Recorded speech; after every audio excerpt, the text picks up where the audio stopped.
Só para quem está perdido na sala, a gente vai falar sobre a suíte anti-spam gerenciável. Então, é uma suíte de aplicações aí que a gente vai apresentar. Pode passar. Tá? Então, quem sou eu? Sou o Bruno Loyola, sou analista de sistemas. Hoje eu trabalho na Celepar, que é a empresa de informática do estado do Paraná. Já estou lá há longos 9 anos, indo para 10 já. E sou especialista em segurança de rede pela UTP, Universidade do Tuiuti do Paraná. Pode passar. Todo mundo já sabe qual que é a definição de spam aqui, não? Eu vou deixar a palestra aberta. Não precisa ficar esperando até o fim da palestra para vocês fazerem perguntas. Vamos fazer junto aqui no meio, tá? Então, se tiverem qualquer dúvida, antes de passar o slide, ou recém-passado o slide, se ficou alguma coisa pendente, faz a pergunta que eu respondo. Então, o que é spam aí? O nome do spam veio dessa latinha que vocês estão vendo aí, que é uma latinha de apresuntado, que era um apresuntado terrível, só que tinha um marketing extremamente forte. Então, o nome spam ficou conhecido por causa disso. Essa marca de apresuntado que tinha um gosto horrível, mas que tinha um marketing muito forte, e todo mundo recebia esse marketing do apresuntado spam e não gostava. Então, juntou o nome aí esse termo, né? Criou-se esse termo spam. Então, qualquer tipo de mensagem que vocês venham a receber que vocês não desejem é spam, tá? Independente do que ela seja. Se for um e-mail marketing da Americanas.com, do eBay, do Mercado Livre, qualquer coisa, você não quis receber, é spam, tá? Daí a gente vai entrar na classificação de que se ele deve ou não ser filtrado ou apresentado para você. Mas a classificação de spam é essa aí. Você recebeu um e-mail que você não desejava, você não solicitou, é spam. Daí, quais são os perigos do recebimento de spam?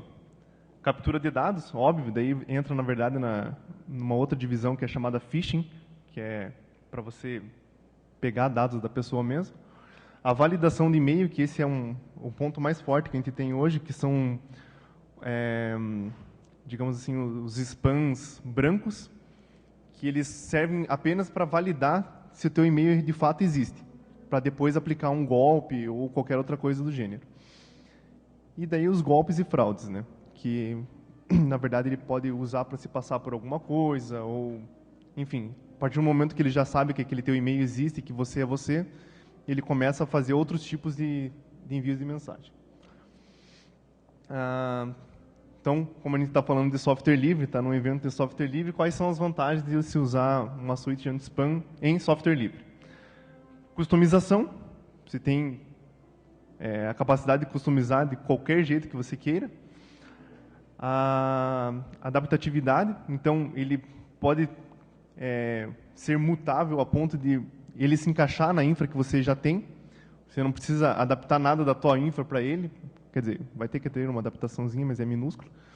Baixo custo. Esse baixo custo aqui é para não dizer que não tem custo nenhum, tá? Você tem custo, claro, você vai ter custo da infra, você vai ter que ter alguma coisa para rodar ele, mas você não vai ter custo de licença nenhuma, pelo menos nessa parte que eu vou apresentar para vocês. E a implantação é rápida. Então, se vocês quiserem, por exemplo, Bruno, eu quero testar na empresa que eu trabalho, quero substituir uma ferramenta que a gente já usa. Para você substituir ele de forma assim, para teste, para fazer um POC mesmo, vocês vão conseguir fazer isso em questão de horas. Claro que para você alimentar a base e tudo mais, isso aí vai demorar mais um pouco. Mas para você ter ela funcionando e você já conseguir mostrar isso para alguém, é questão de 1 hora você já tem o negócio inteiro funcionando, uma microinfra, digamos assim. Então, quais são os tipos de regras gerais que a gente vai trabalhar numa suíte de anti-spam? São as RBLs. Alguém já conhece a RBL aqui? Espero que já, né? Para quem trabalha com MTA, ele tem que ter muito medo das RBLs, porque, da mesma forma que ela protege o teu MTA de spam externo, o teu MTA ele pode entrar numa lista e você ser, como é que se diz, bloqueado para você enviar para determinados clientes, por exemplo, Yahoo, Gmail, que eles são muito fortes nessa questão da reputação do teu IP. Expressão regular, Então, você consegue fazer umas regras fixas de expressão regular, por exemplo, eu coloco lá na minha interface que a string aumente o seu asterisco, ele vai ser filtrado, vai ser bloqueado. Eu não quero nem que passe para frente essa mensagem, que é uma sequência de verificação que ele vai fazer. Whitelist e blacklist. Então, da mesma forma que eu usei uma expressão regular para fazer um bloqueio, eu posso fazer uma expressão regular para fazer uma liberação automática. Então, digamos lá que nem no nosso caso da empresa, a gente tem o setor financeiro que ele não pode de maneira nenhuma bloquear uma mensagem para ele, seja uma mensagem válida ou não. Quem vai decidir isso é a pessoa que está recebendo. Então, a gente pega e faz uma regra estática falando, esse e-mail aqui do financeiro, tudo que mandar para ele vai cair na caixa de entrada da pessoa. Porque daí não tem esse negócio de falar, mas ficou preso na solução de anti-spam e a gente deixou de pagar uma conta e agora gerou uma multa. Não tem essa. Vai para a conta da pessoa, a pessoa vai ver o e-mail, se ela não pagou, a culpa é dela, não é da ferramenta. Controle de taxa, isso aqui todos os grandes players aplicam, tanto para envio quanto para recebimento. Então, o que acontece? Se você tem um número muito grande de e-mails vindo de um remetente só, por mais que a mensagem não seja spam, ela vai ser barrada, ela vai ser, como é que se diz? Vai ser colocada em fila, ela vai ser liberada aos poucos, para evitar que a tua infra venha a sucumbir por causa de um remetente específico. E a análise heurística, que esse é o ponto mais forte, aí, que é o que a gente usa uma ferramenta chamada DSpam. Vamos lá. O que é a análise heurística? Toda mensagem que vocês recebem e trafegam por essa ferramenta, ela vai ter todos os passos de verificação, ela vai passar pela verificação estática, tal. E o último passo dela é a análise heurística. O que ele vai fazer? Ele vai quebrar toda essa mensagem e vai armazenar em banco tokens. O que são esses tokens? São, como é que se diz? Pedaços dessa mensagem que vão ser analisados posteriormente. Então, por exemplo, você recebeu uma mensagem lá que é atualização cadastral Banco Itaú urgente. O segundo token que ele vai gerar para essa mesma mensagem é atualização cadastral banco. Terceiro, atualização cadastral. 4, atualização urgente. Pode ver que ele já pegou a última parte do texto lá de cima. E assim por diante.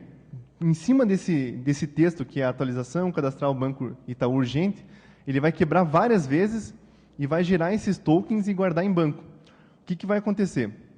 Se a tua base de dados está imatura, não tinha dado nenhum ainda, ele armazenou isso aqui e para ele isso aqui é uma mensagem válida. Ele vai entregar para o usuário, marcando, essa mensagem é válida. O usuário recebendo essa mensagem, ele vai falar, não, isso aqui não é válido, nem conta no Itaú eu tenho, como é que eu vou fazer uma atualização cadastral? Ele vai lá e marca, isso aqui é spam. No momento que ele marca que é spam, essa marcação volta no banco de dados, ele pega as strings que ele tinha quebrado antes e fala, tudo isso aqui é spam. Na próxima mensagem que você receber, que ela venha, atualização cadastral Itaú urgente, ela vai direto para a caixa de spam da pessoa, porque casou toda a string.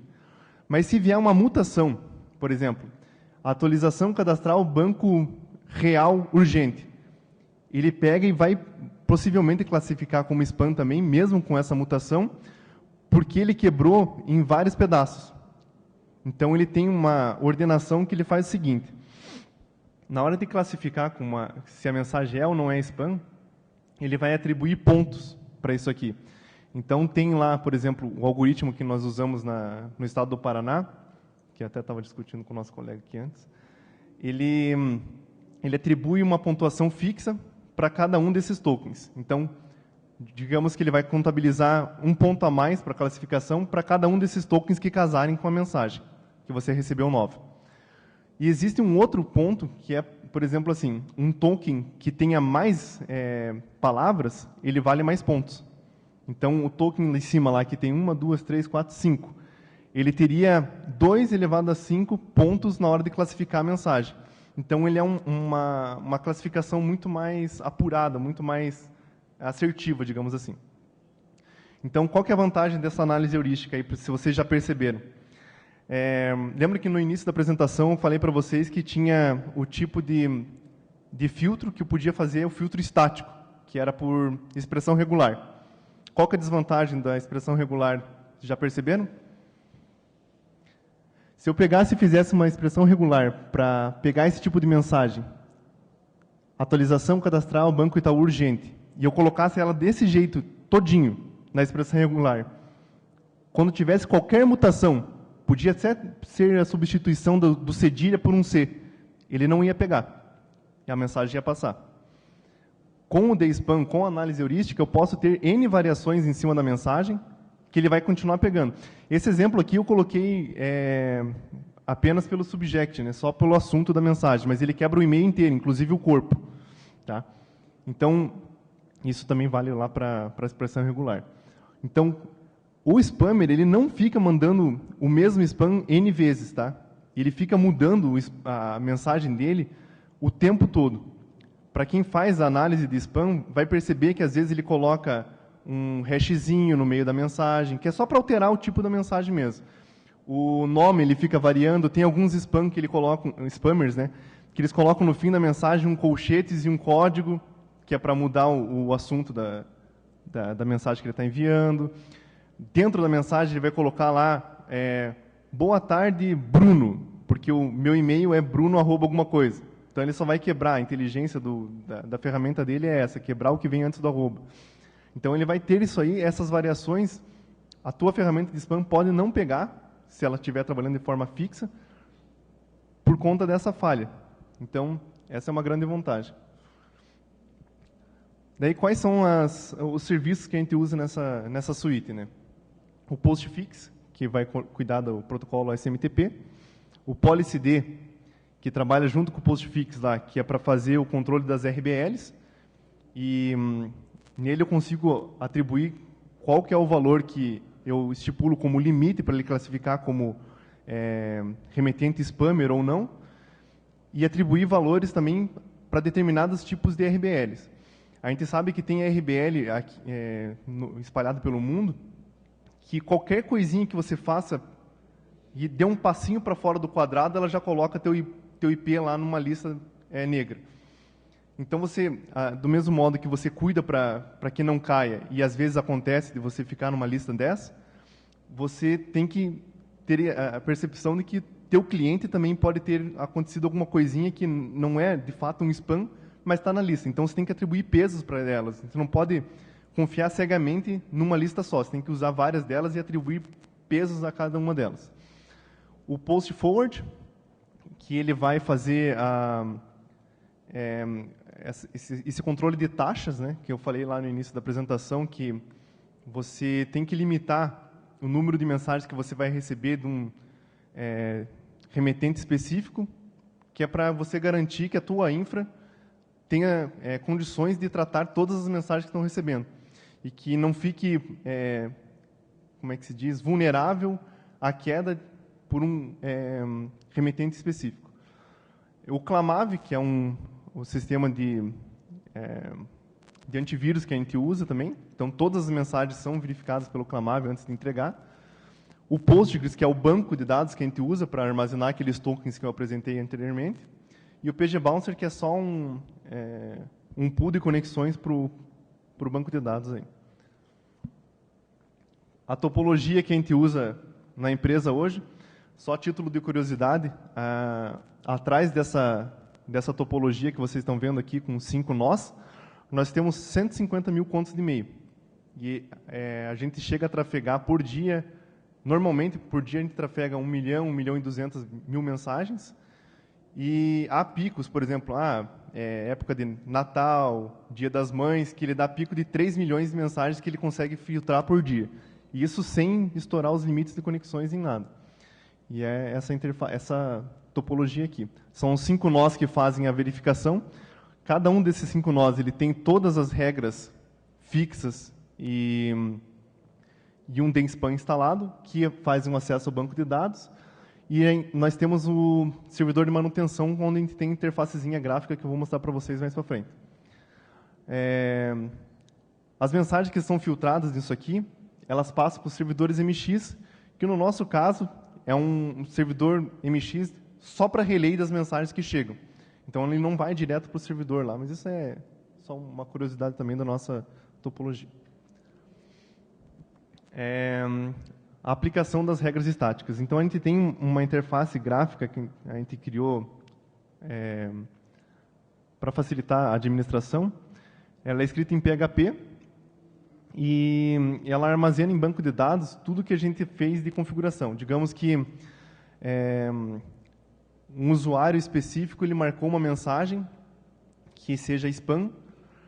Na hora que ele marca como spam, além dele ir para a ferramenta e falar, ó, essa mensagem aqui, para esse usuário é spam, além dela fazer isso, ela pega e vai para a nossa estatística dizendo quais são as mensagens que mais são marcadas como spam.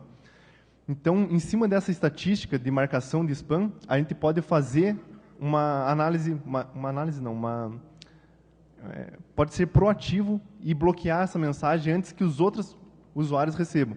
Então, a gente vai lá e vai fazer uma regra fixa mesmo, que é aquela regra por expressão regular. Como a gente trabalha com o nosso ambiente de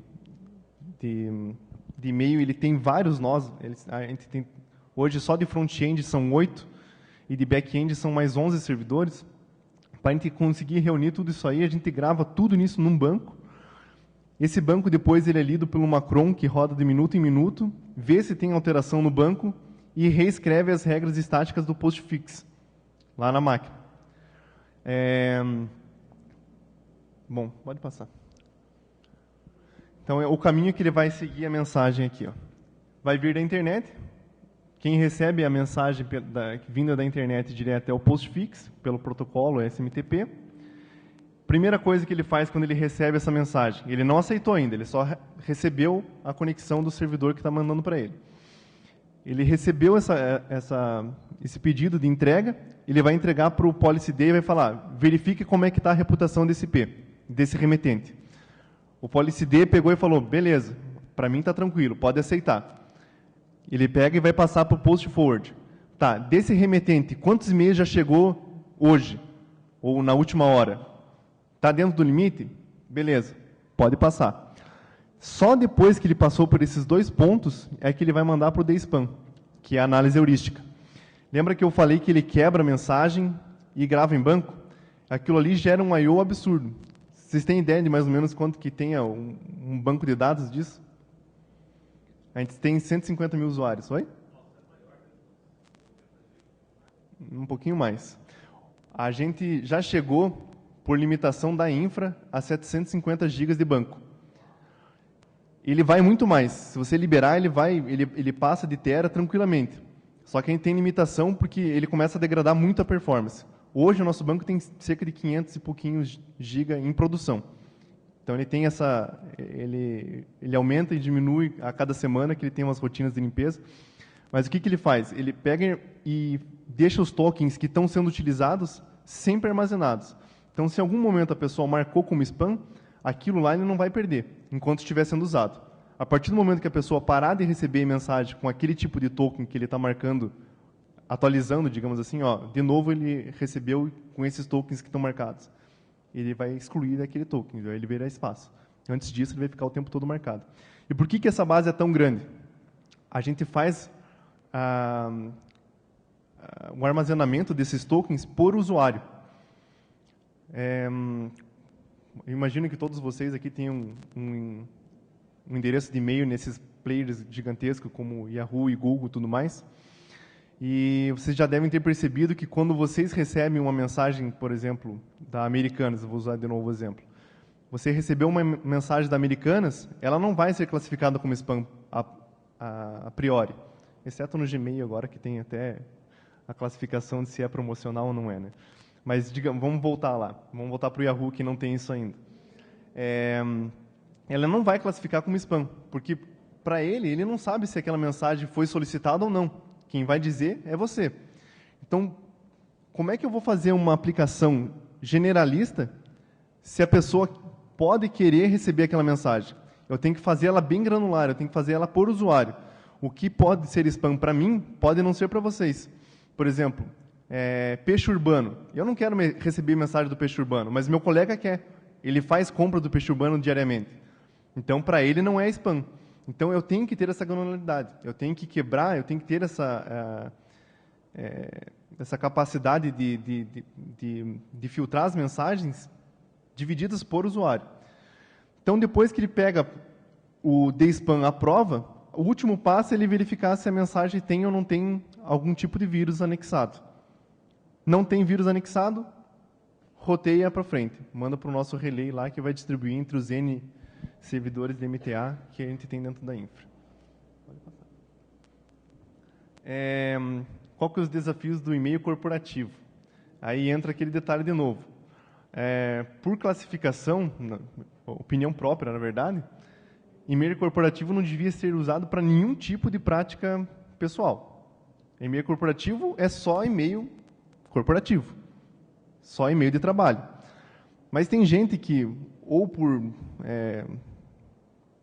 sei lá, ele gosta do endereço que ele tem lá, ele gosta que quando passa o e-mail venha, por exemplo, bruno@celepar, ele quer mostrar que ele trabalha na Celepar. Ele só usa aquele e-mail. Então, é complicado para você, que trabalha na infra de uma empresa, ficar tratando casos que a pessoa quer usar para receber e-mail particular. Então, quais são os maiores desafios? E-mail marketing, esse é o que mais bomba, mala direta, redes sociais e compras online. O e-mail marketing e redes sociais são os piores. A gente tem bastante casos de usuários lá que ficam recebendo notificação de post de rede social. É uma porrada de coisa que ele manda por dia para cada um dos usuários. Então, isso aí é bem chato, assim. Se fosse depender de mim, eu bloqueava tudo, a pessoa não recebe. Inclusive, foi isso que eu fiz quando a gente implantou. Depois veio a choradeira. Ah, mas eu recebia, tá, mas não é para receber. Daí vai, libera. Porque a pessoa fica esperneando. Mas não é para usar. Rede social é para você, não é para a empresa. Se for para a empresa, beleza. Vai ter uma liberação para a empresa. Mas a maioria dela, a pessoa está usando para fins particulares mesmo. Pode passar. E agora eu vou mostrar como é que é a interface da ferramenta de gestão lá.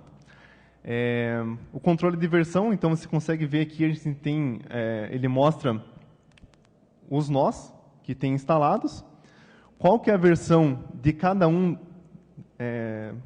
dos arquivos de configuração, tanto no servidor quanto nos nós. Então ele vai falar, na tua ferramenta de gestão ele está na versão 152 de regra do tipo bypass. E nos teus nós ele está na 151. Na próxima vez que a Chrome passar dentro do banco de dados, ele vai ver que tem uma alteração no servidor, onde fica a gestão lá das regras, vai ver que a versão de lá é mais nova e vai aplicar para os nós também. Então, esse aqui é só para você ver, depois que você faz a edição de uma das regras, para você ver se ela já foi aplicada a todos os nós. Então, você já consegue validar. O que acontece aqui, por exemplo? O usuário liga para você e fala, Bruno, eu não estou recebendo mensagens vindas da DreamHost. Aí você vai lá, abre o log e vê que a mensagem da DreamHost está sendo filtrada porque alguma das regras que você tem estáticas acabou pegando aquilo por engano, ou porque antigamente era bloqueado, mas agora você tem que liberar. Então, você vai lá, faz a alteração da regra estática.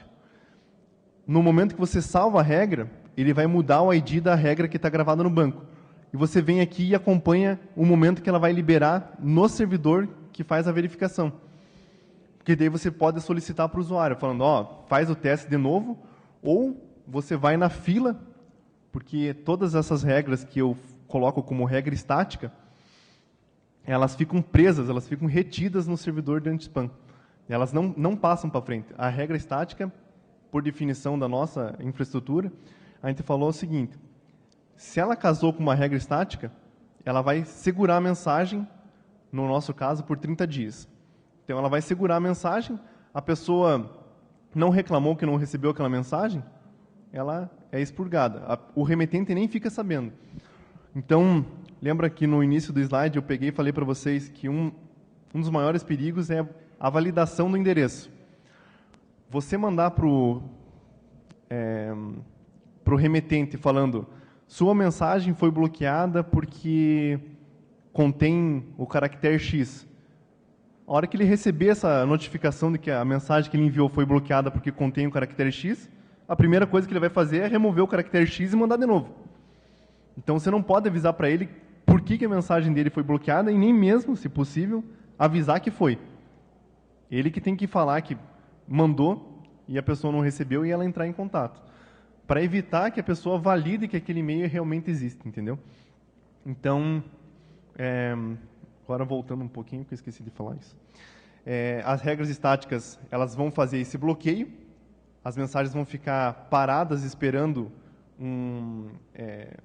alguma atitude durante 30 dias, e se não tiver nenhuma reclamação, elas são deletadas.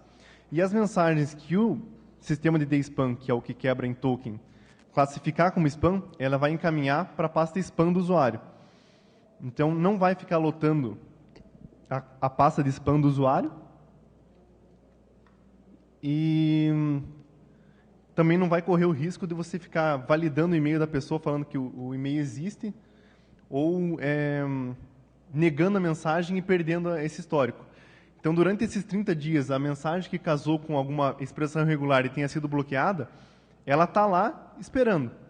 Se a pessoa reclamar e você identificar que ela está lá bloqueada, você só vai e libera a mensagem. A pessoa vai receber. Como se a pessoa tivesse mandado agora, mesmo que tenha sido mandada 15 dias atrás.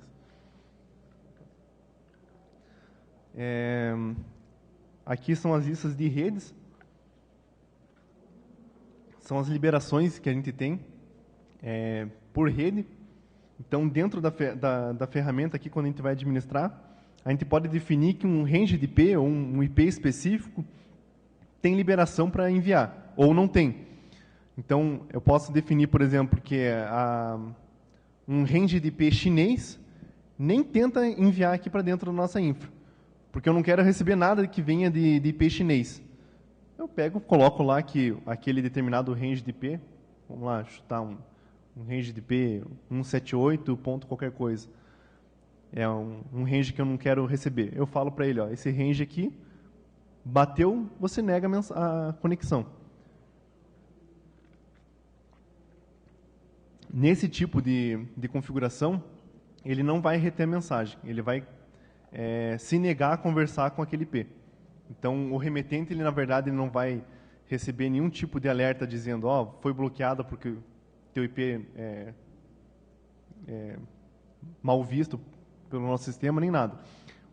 Na hora que ele tentar abrir uma conexão, o nosso servidor vai se negar e ele vai falar, não consegui conexão, acabou.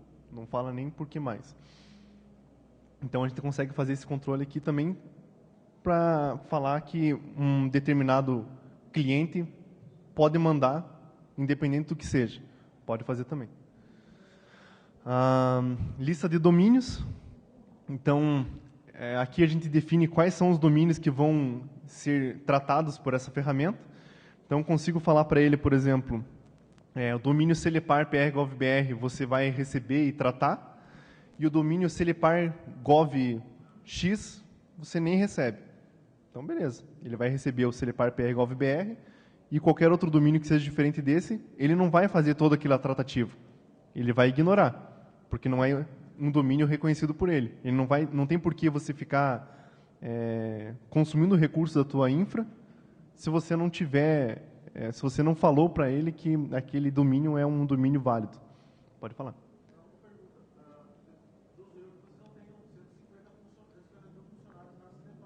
Não, na Celepar não. Sim.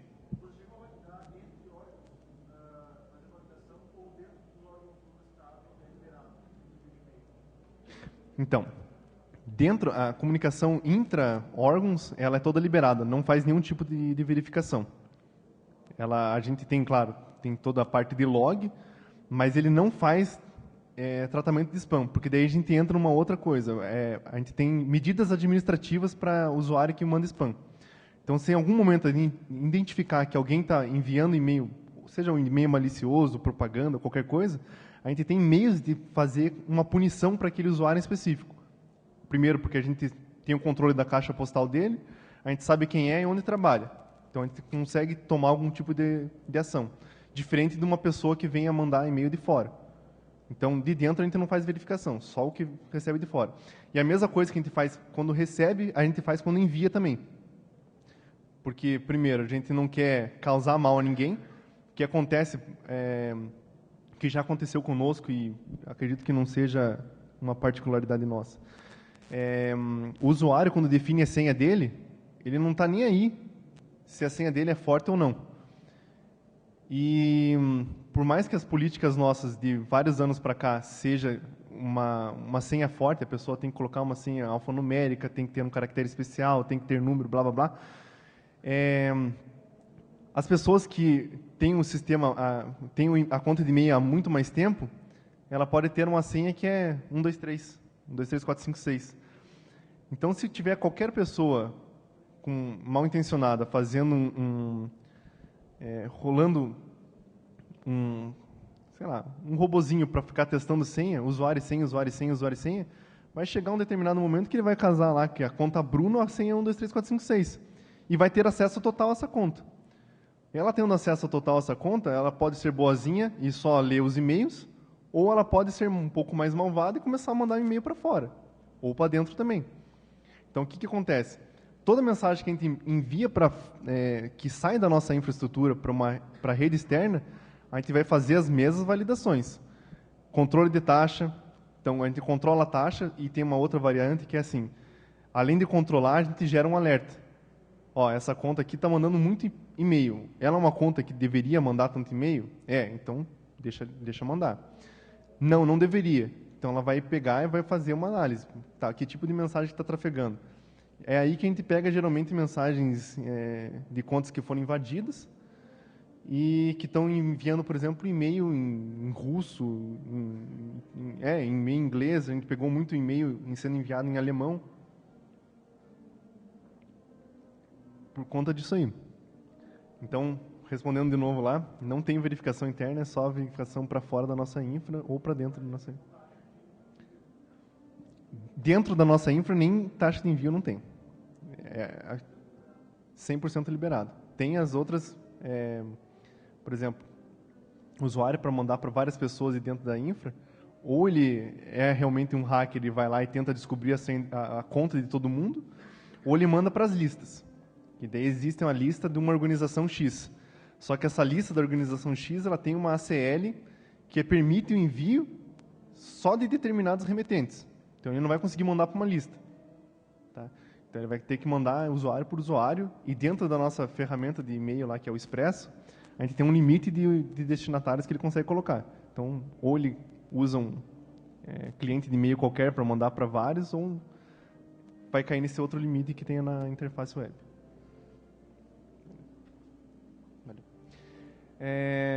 A expressão regular, que eu apresentei para vocês lá no início da palestra também. Deixa eu ver se tem algum exemplo que esteja legível aqui. Não tem. Tá. Mas, enfim, eu consigo colocar uma expressão regular como vocês fariam no bash da tua máquina também. É bem simples. Eu quero pegar, por exemplo, liberar... fazer o bloqueio de qualquer coisa que tenha @cloud.com. Eu vou lá, coloco que @*cloud.com vai ser bloqueado. Então, tudo que vier desse remetente, ele vai pegar e vai colocar na fila. Vai ficar retendo na fila. Por que eu usei esse exemplo do cloud? Hoje a gente tem uma porrada, para não dizer zilhões, de sistemas que são para envio de spam. Você não precisa ter nada, você não precisa nem ter a base de clientes para você mandar isso. Você só contrata, por exemplo, tem o MailChimp, não sei se já ouviram falar, que é um envio de um marketing online que é uma porcaria, é um macaco, o símbolo dessa ferramenta, MailChimpanzé. Ele pega e fica disparando uma porrada de e-mail para todo mundo. E o remetente dele, o que vem depois do @, ele fica mutando. Então, é uma sequência de números, no caso do MailChimp, é uma sequência de número, ponto .mail, ponto .chimp, e vários tipos de extensão. São .com, .net, .isso, .aquilo. Então, eu não preciso nem passar isso aqui para fazer aquela análise heurística. Como tem essa parte do meio, que é MailChimp, qualquer coisa, que não é mutável, eu falo que tudo que vem com arroba, qualquer coisa, MailChimp, qualquer coisa, bloqueia. Se acontecer de vir um remetente válido no meio que acabe pegando com esse MailChimp, a gente faz a tratativa depois isoladamente. Mas, a princípio, todo mundo que tem MailChimp no meio da mensagem, ele vai bloquear. Então, qual que é a ideia de você fazer essa expressão regular? Primeiro, você trabalhar de forma proativa, porque a classificação pelo DSPAN, ela trabalha, como é que se diz? Ela precisa ter uma ação do usuário antes de fazer qualquer filtragem. Então, primeiro, para ela, se ela tem uma base de dados que está imatura ainda, começou hoje o usuário, para ela tudo é não spam, e a pessoa vai ter que falar o que é e o que não é, e a partir dali ela começa a fazer a gravação em cima do que ela está casando com os tokens, e ela consegue começar a classificar e criar novos tokens falando se é ou não é spam automaticamente também. Então, ela não fica engessada naqueles tokens que ela gerou anteriormente. Se ela tiver variação e aquela variação casou, todos os tokens que são novos, ela vai classificar como spam também, para que novas mutações sejam pegas automaticamente. Mas para eu não ter esse desgaste, esse consumo de infraestrutura, eu posso fazer essa análise direto pela expressão regular. O bypass ele funciona também como whitelist ou blacklist, né? Então, aqui, no caso, eu tenho a definição da ação. Se eu coloco filter, eu coloco para ele, aceite, manda para frente. Então, tudo que casa com aquela parte lá do tipo da regra, ele vai passar para frente ou bloquear, né? De novo, é para evitar que ele fique consumindo muito recurso da parte do DSPAN, que vai fazer o acesso ao banco, criar os tokens e tudo mais. E eu não preciso passar isso para frente a partir do momento que eu já tenho esse dado dizendo que aquele remetente ou ele é proibido ou ele realmente é liberado. Eu não tenho por que ficar tratando o e-mail daquele remetente. Acontece também da pessoa, por exemplo, não querer receber e-mails que venham do governo federal. Só que o governo federal, na visão do governo do Estado do Paraná, ele tem que ser recebido. Então, aqui eu venho e falo, governo federal vai ser aprovado, a pessoa não tem do que reclamar, ela vai ser entregue para a caixa da pessoa. Então, mesmo que ela marque como spam, vai continuar vindo na caixa de entrada dela, porque, por definição do governo do Estado do Paraná, aquele tipo de mensagem tem que ser recebida, independente se a pessoa queira receber ou não. Daí ela pode tratar por outros meios, filtrar essa mensagem para não aparecer direto na caixa de entrada dela, mas não é o sistema de anti-spam que vai fazer isso. O Smart Suggestion, que é a parte inicial lá que eu falei para vocês, se eu tenho uma mensagem que está recebendo lá, vamos usar um exemplo aqui, atualização cadastral, aquele que eu usei no início. Você viu que tem várias pessoas que estão marcando aquele e-mail de atualização cadastral como spam. Eu não preciso esperar que todo mundo que recebeu esse e-mail vá lá e marque para que a ferramenta de análise heurística comece a fazer essa filtragem. Eu já posso pegar aquele padrão de mensagens e criar uma regra estática, que vai aplicar para todo mundo, antes da pessoa receber. Então, eu não preciso ter esperar esse feedback do usuário. Pode passar. E agora vamos abrir para dúvidas aí. Alguém tem alguma coisa?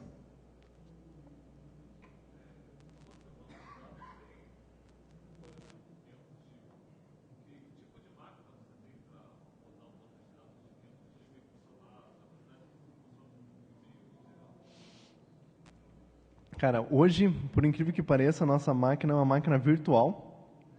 Ela está virtualizada em cima de um cloud da VMware. ela não tem muito recurso, assim, ela é um servidor com 32 GB de RAM, um servidor virtual com 32 GB de RAM, são 8 CPUs, vCPUs, e ela aguenta o tranco tranquilamente. Não é um número de conexões, mas por quê? De novo, por mais que ele chegue a filtrar 3 milhões de mensagens por dia, não são 3 milhões de mensagens que vão para o banco de dados. A maioria dessas mensagens, cerca de 80%, 85%, elas são filtradas antes de chegar nessa parte de acesso ao banco. Elas vão ser pegas na expressão regular, vão ser pegas na parte de regra de bypass, na parte de regra de rede. Então, a ideia dessas regras que tem antes, ou na parte de RBL e tudo mais, é que você evite que a tua infra seja consumida desnecessariamente.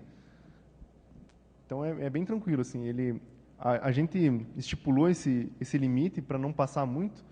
Como eu falei para você, se eu liberar, ele passa de terabytes tranquilamente essa base de dados. E quanto maior ela fique, teoricamente, mais, como é que se diz, mais apurada, mais aguçada vai estar essa classificação. Né? Mais alguma dúvida? Pode falar.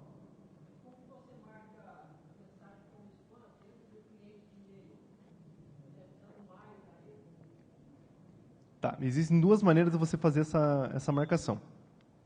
Na nossa estrutura aqui, toda mensagem que trafega, que a gente recebe, ele vai colocar no header da mensagem um ID, falando qual que é aquela mensagem, e reconhecendo todos os tokens que ele gerou. Então, quando a pessoa recebe a mensagem e classifica como spam, a nossa ferramenta web que a gente usa, ela pega esse header, quebra aquela string que tem o ID da mensagem que foi filtrada pelo sistema de spam e fala, ó, esse ID aqui é do tipo spam. Ele vai lá no banco, pega aquele ID, pega quais são os tokens e faz a marcação, dizendo, ó, tudo isso aqui é spam. E, ao mesmo tempo, ele pega e move a mensagem para a pasta de spam. Um outro meio que você poderia trabalhar, por exemplo, a gente não usa, mas se você não tiver se você não tiver como mudar a ferramenta de e-mail que você usa, ela não tem como fazer essa quebra do header pegando o ID. Você pode simplesmente jogar essa mensagem para um e-mail específico, por exemplo, spam, qualquer coisa, e essa caixa de mensagem depois é lida pelo sistema. Então, tudo que ele receber nessa caixa de entrada spam, ele vai ler, vai pegar os tokens, vai gerar de novo, na verdade, ele vai ver já que já existia para aquele usuário e vai marcar como spam. Então, tem esses dois métodos. Como a nossa ferramenta de e-mail ela foi desenvolvida por nós mesmos, então a gente fez essa... inclusive, está aqui o nosso colega desenvolvedor, levanta a mãozinha, não, lá em cima, isso. É ele que fez essa parte aí. Respondi, não? Mais alguma dúvida? Bora.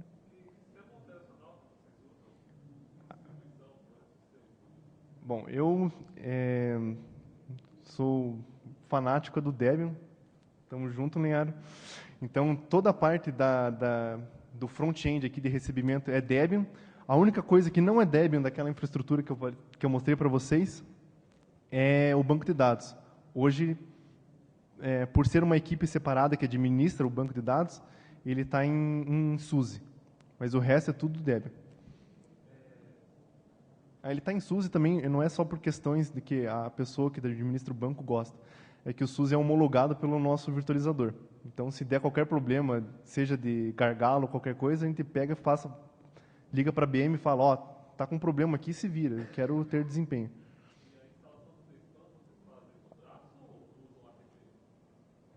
Hoje, ela está no braço, mas na verdade, assim, aqueles sistemas que eu mostrei para você, aqueles serviços, é um apt tranquilo, não precisa basicamente nada. O que você vai precisar para fazer funcionar, de fato, a suíte toda, são alguns arquivos de configuração. Daí isso aí a gente pode passar para vocês. Né? Mas é bem tranquilo. Hoje a gente não tem um instalador, não tem um modozinho Next Finish. Mas ele é muito rápido. Você instalando pelo gerenciador de pacotes que você tiver, você instalando os serviços, você só joga o arquivo de configuração lá e está funcionando. Não tem crise mesmo. Ferramenta de e-mail de web, você está dizendo? É o Expresso. Expresso Livre. Versão 2, a boa. A 3 não vai. Mais alguém? Não? Eles pediram para fazer a avaliação da palestra pelo aplicativo, pelo Macadu. Não, mas tem que classificar como boa, independente se gostaram ou não. Só para contar ponto lá. Então é isso, pessoal. Se ninguém tiver... tem que fazer um token lá. Beleza, é isso aí então. Valeu por terem vindo.